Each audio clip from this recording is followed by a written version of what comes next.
I can understand, Lords, what it feels like to not try for a while, to be totally scared, to just have the burning desire, you know?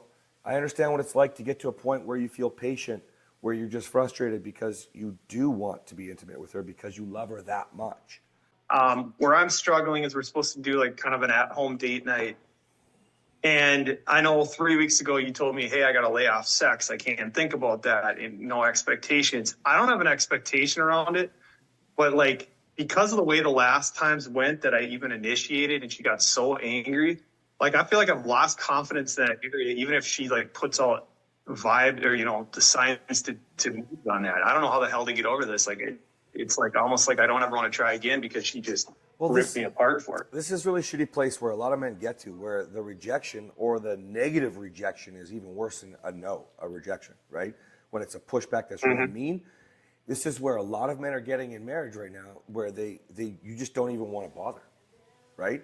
And you're going to have to just own that and go, well, Kathryn said something to me one time, and it was like, well, just be a fucking man and do it. Like honestly, Jeff, just be a fucking man and do it. Read the room and go for it. And when we read the room, reading the room isn't about yes or no, should I do it? You know, yeah, that'll happen. You know, that one reel that's going super viral with the guy, the last guy told me his wife uses sex as a weapon. His wife was cleaning the room, the kids' room, you know? There's a difference with that kind of read the room versus being on a date and having some fun and just loving your wife and wanting to go for it. You know what I mean? That doesn't mean, like, you're not looking for her, is it okay? You're being a man and you're initiating.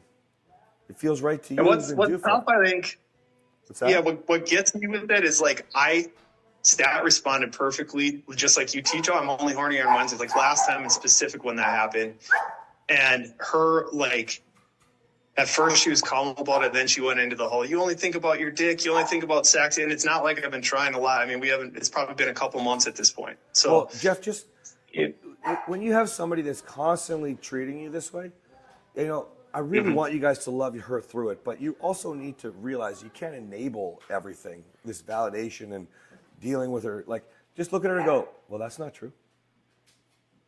Okay. Like, it's not true. You don't just want to have sex. You also want to talk with her. You're talking about a date and it's going to sex, which is what she's thinking because that's what you're presenting, right? But if your mind is not just on the expectation, your mind is on all the other things that you want, you get to be like Greg and say, that's just not true. Okay.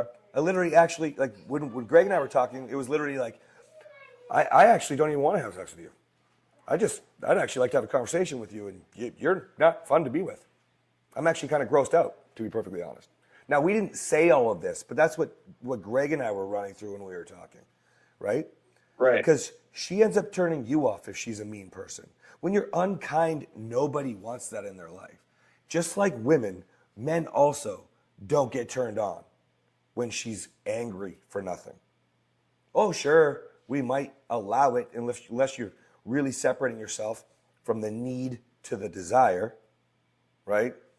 But ultimately, let's think about it pretty straightforward. She just yelled at you for the trash can. Are you ready to jump her bones?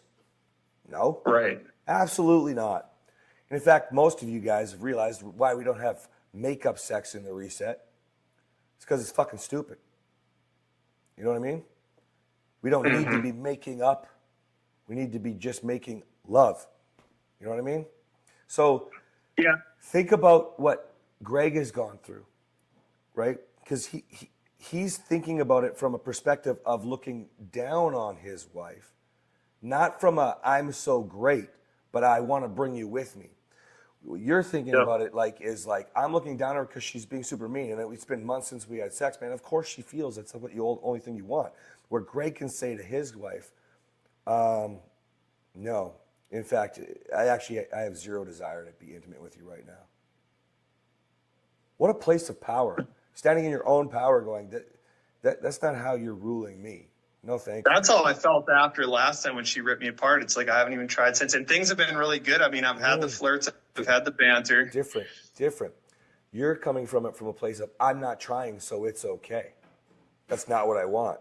Greg's coming from a place of, I'm actually showing up and I deserve more. This isn't going to work for me anymore. Right? One is defensive. One is, protective of his future. A man that can lead versus a man that's dragging. Okay. Nobody follows if they feel like they're being dragged. Okay? Yep. Okay. I can understand, Lords, what it feels like to not try for a while, to be totally scared, to just have the burning desire, you know? I understand what it's like to get to a point where you feel patient, where you're just frustrated because you do want to be intimate with her because you love her that much. But you must distinguish the difference. Otherwise, to her, it's either you want to blow your load, and she'll never understand that you truly want desire. That it's part of the whole intimacy connection. That's why the conversations matter. That's why being able to have no conversation and just sit in the room together, not feeling awkward as your nice guys spinning all this crap. Why all of that matters long before we have sex. Because there isn't one guy in the program, including you, Jeff, that ultimately doesn't want much more than just sex. I know it, right? Yep. 100%. So we just have to be careful with the thought process and how we show up so that that doesn't bleed out where she only thinks that's what you want. Because I know that's not what you want. I know you want to have a peaceful home, for example. I know you don't want to walk on eggshells, one interesting to lose her cool. So stop walking on eggshells and start showing up. Go have a fucking wicked date. You missed her. It's been 3 days. Go have a wicked date. If you feel like having her, you go for it. If she rejects you, you handle it like a lord. Okay. Fair enough. Cool? All right. Thanks. You got it.